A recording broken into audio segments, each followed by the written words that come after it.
கல்வி கீழே இருக்கிறவன் கற்ற பின்னாடி மேலே இருக்கிறவனும் அவனை மதித்து அவனோடு சேர வேண்டிய கட்டாயத்தை ஏற்படுத்தும். இது முதல் காரணம். ரெண்டாவது, கல்வி என்ன செய்யும் அப்படின்னா, அதை எழுதிட்டே வந்திருக்கேன்.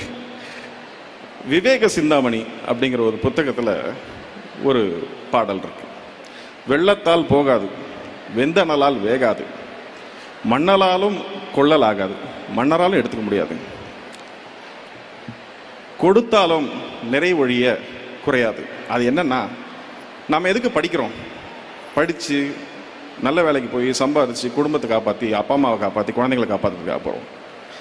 அதை நான் ஒரு வேளை என்னால் முடிஞ்சு நான் ஒரு 1 கோடி ரூபாய் யாருக்கோ கொடுத்தேன்னா அவங்களால சந்தோஷமாக வாழ்ந்துட முடியும்.